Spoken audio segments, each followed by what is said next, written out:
Hello and welcome to Database Management Systems. I'm Javita Christie, and in this video, I'm going to explain to you PL/SQL cursors. So let's begin. In PL/SQL, a cursor is nothing but a pointer that points to the result of a query, and it has two types. One is an implicit cursor, another one is an explicit cursor. Let's take a look at implicit cursors first. So whenever Oracle executes some SQL statement, for example, a select into statement or an insert statement or update and delete, it automatically creates an implicit cursor. So this is not something that you have to create, it's already created. And it internally manages the whole execution cycle of this type of an implicit cursor. Let's see now explicit cursors. An explicit cursor in PL/SQL is a select statement that is declared explicitly in the declaration section of the current block of PL/SQL. For an explicit cursor, you have to control the whole execution cycle, starting from open, fetch, and close.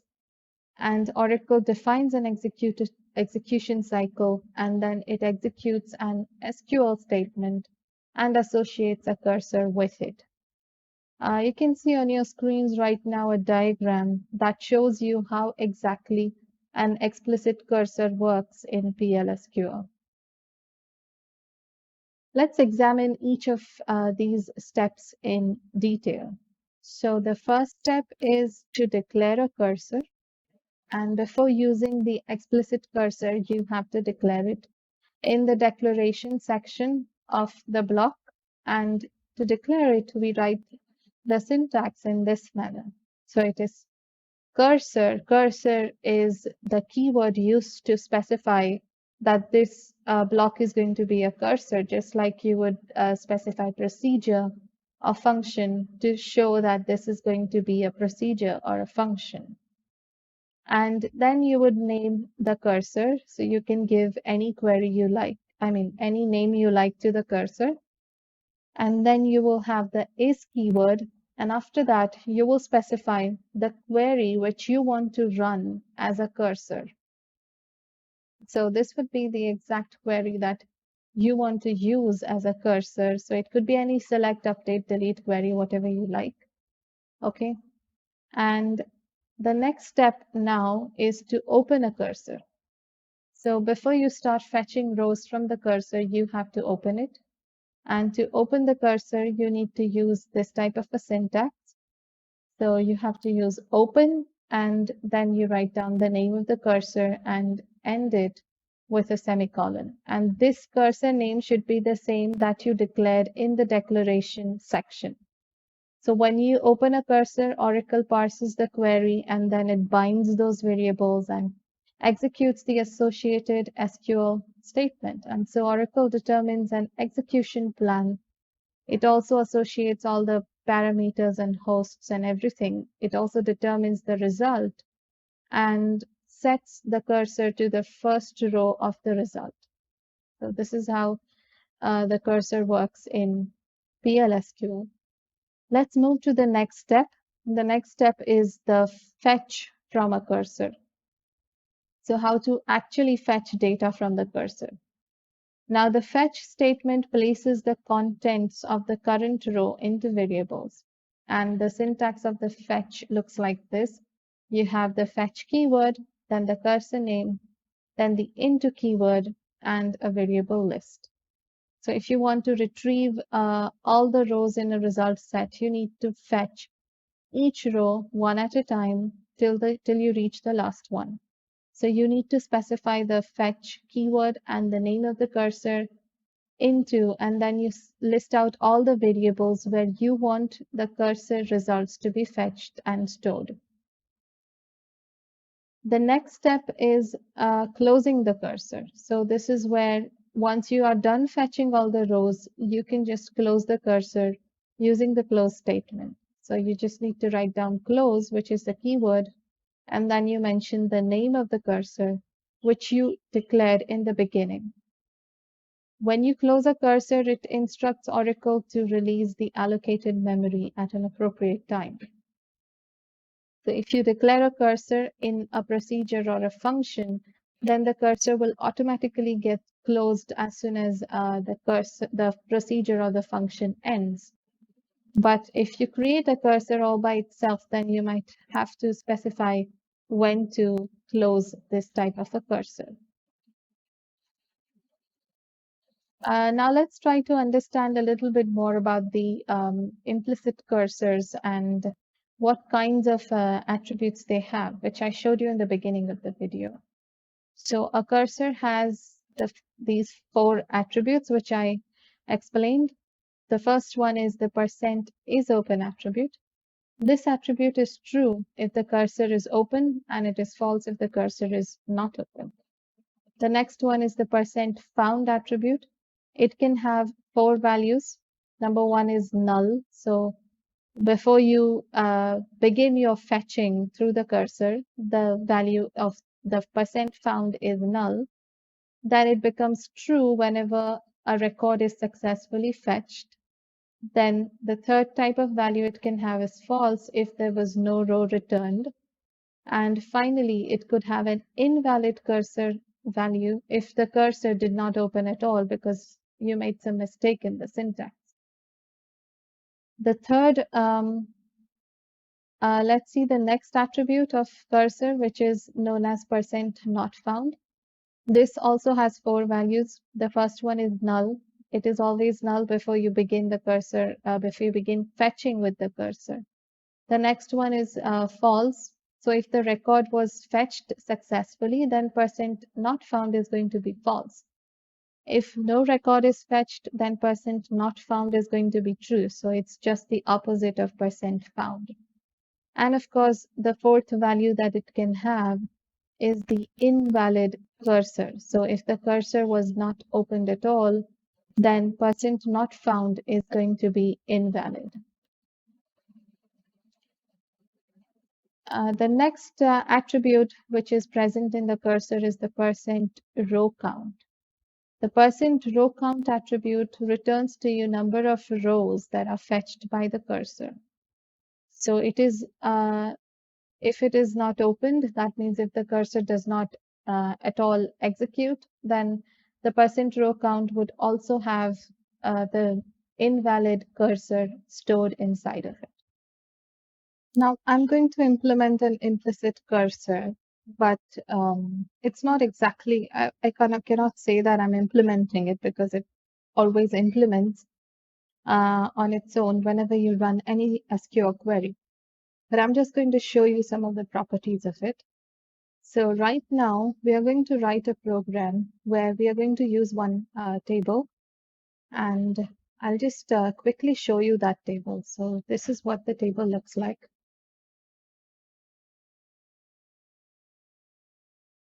This is the table. It contains these 9 rows, and in this table itself, I'm going to perform some query, and then I'm going to show you how the implicit cursor actually works using this table. You don't need to create the exact same table. You can create your own table that you like, just modify the query accordingly.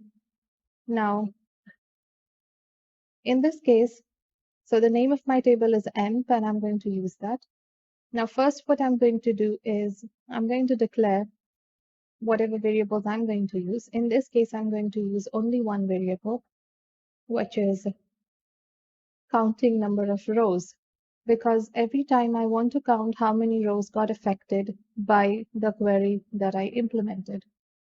So like we saw earlier, there are 4 properties, %FOUND, not found, and then there was count, that is row count, and ISOPEN. ISOPEN I'm going to show you later on, but right now I'm going to explain to you the other 3 properties in this program. So let's write begin. And now I'm just going to write a simple SQL query. So it looks like this: delete from emp, that's my table, where depth code equal to TNSLT. You can see from my command line here that I'm having two depth codes of that sort. So I want to use that. That's why I've mentioned here CNSLT and semicolon. And once that is done, now I'm going to write an if condition where I'm going to mention if SQL %found, then here I'm going to write down count of rows, which I declared earlier. This is going to hold how many rows are there. Now, why I'm writing this? Because I already have this query here. So this query is definitely going to affect some rows. If it affects some rows, then this property of a cursor, which is %found, will become true. And so my if condition will get executed. Suppose this query has a condition where the depth code does not match with any of the depth codes present in my table, then it's just going to skip this condition and do whatever else I ask it to do. This is the condition I'm writing when this query actually finds something to delete. So when that happens, I want to count how many rows were deleted. So here I'm going to do count rows equal to, this is where we'll use the next property, which is SQL %ROWCOUNT. And that is done. And after that, of course, I want to print my count.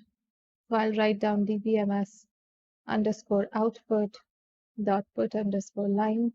And I'm going to say, I'm just going to write down row count. And here I'll concatenate this with how many rows got deleted. So just write the name of the variable, that is count underscore rows, and semicolon.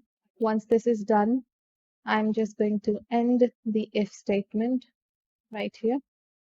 So this is going to execute when my delete query actually finds something to delete. If there is no such thing available as CNSLT, then I would want to have another if statement, which I'm writing here. Now I could very well just write else, because I already have if, I can just write else. But I want to demonstrate the use of another cursor property or attribute, which is not found. And that's why I'm going to use that instead. So that's why I'm writing another if statement. So this is if %not found.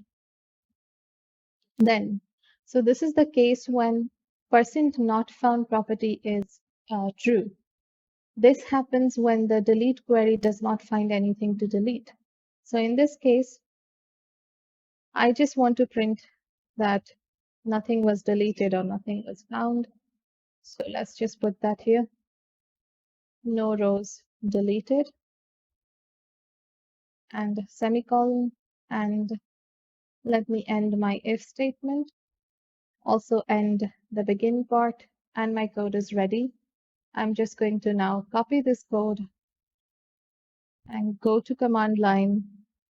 Let me clear all of this and right click and hit paste and a /. And it says the row count is 2. The reason is that something got deleted, which we can of course verify when I do select star from, and the name of my table is M. So you can see those 2 rows that I had right in the middle, they are gone. And that's why it gave me this row count. We could try the same program again, but this time use some name that's not available. So let's try to run the same thing. Actually, it doesn't matter, because now the CNSLT is not available anymore. So I can just right click. Let me clear this. And I'll do right click again and /. And you can see this time it prints no rows deleted, because there are no rows to delete with the depth code CNSLT. So this is how a cursor works in PLSQL. And it's an implicit cursor because it's already embedded into every type of SQL query that you run. For example, this one. So this is a query that I'm running in SQL. It's got nothing to do with PLSQL, but these properties are available for me to use as I like. And that is why we call it an implicit cursor, because it's available already. You don't have to actually make it.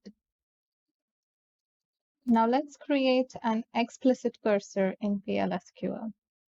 So for this purpose, I'm going to use this table, which I've used in practically all of my videos.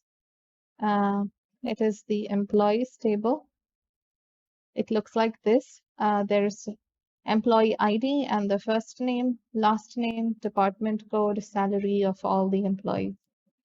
And from this table, I would like to generate a report that tells me that, this particular employee works in this particular department. And most of the times when we want to create reports from tables showing, how many hours the employee worked throughout the year, what was his or her salary, where that employee was working, in which department, then to generate these types of detailed reports, we normally use PLSQL cursors and explicit cursors.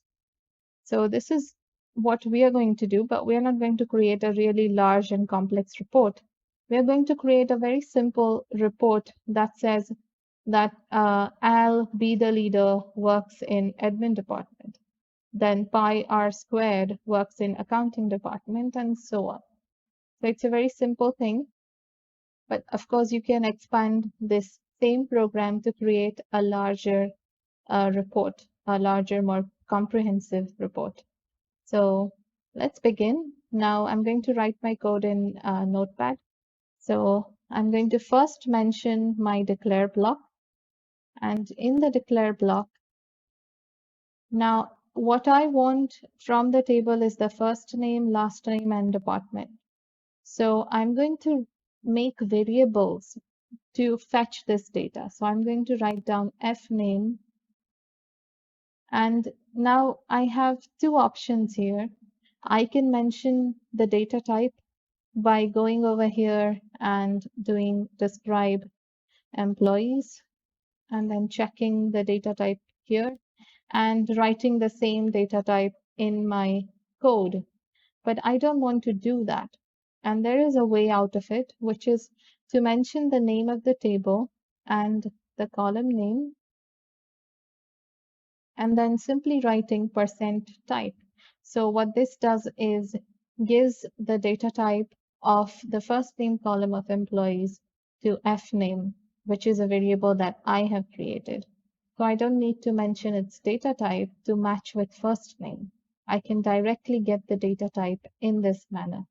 So you can see over here, this is the way you can write it. And if you wish to, you can write this as first name, or you can write it in a way that it doesn't match with the original column name.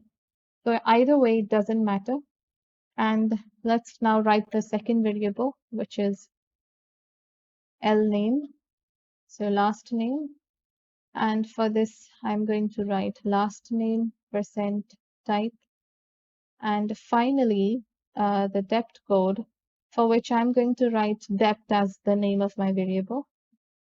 And this would be having the data type of the depth code column right here. So that's it, 3 variables declared. But now this is an explicit cursor, so I have to declare the cursor also.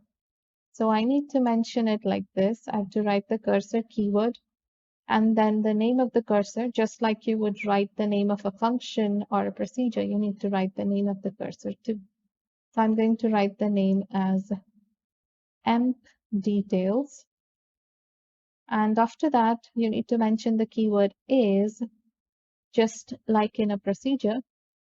And here you'll mention your query. So I just want to write a very simple query that says select first name, comma, last name, comma, depth code from employees.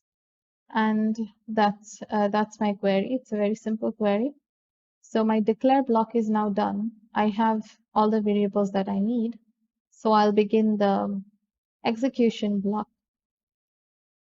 And here I need to do open for that cursor that I created. So the name of my cursor was emp details.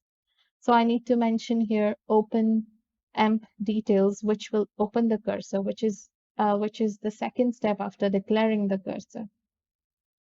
Once I've done this, I need to now fetch each and every record from the cursor. So in order to not write the same instruction 6 times because my table contains 6 rows, I'm going to simply write down loop, which is the loop statement, simple loop statement in PLSQL to run the same code several times. And here I'll mention the fetch operation. So in fetch, you need to again write the name of the cursor, fetch emp details, and you need to mention in which variables you want to store the details. Now, remember that there are 3 columns that are being fetched from employees. So I need to provide 3 variables to get this data. And therefore, I'm going to write here into fname, lname, depth. These are the variables that I have created here. So when this query runs, the first name will get stored in the fname, the last name will get stored in lname, and the depth code will get stored in depth. And now I can use these variables to print my data in any way that I like. But before I do that, I want to write an end loop statement, because if I do not mention an exit statement in the loop, then this loop will become infinite, and I don't want that. So we'll write down exit when, and at this point, we will mention something that helps us to exit the loop. And for that, I'm going to use the attribute of implicit cursors, which are available. And this is the attribute, emp details percent not found. So if you recall, this is an attribute of a cursor, and this attribute is true when nothing is found. So once this fetch operation finishes fetching all the 6 rows, then the percent not found will become true. And at that point, I can stop my loop. So that is why this exit statement is mentioned in this way. And after this, suppose that this is my first row or the second row or anything up to 6th row, then I would like to print it. So I'm going to write down dbms output dot put underscore line, and here I would like to print that this person works in this department. So I need to write down the first name, that is fname, and I would like space between fname and lname. So I'm going to write down the concatenation and single quote space single quote. And then once again concatenation and lname, after which again concatenation. And here I want to mention space works in and space once again and single quotes concatenation.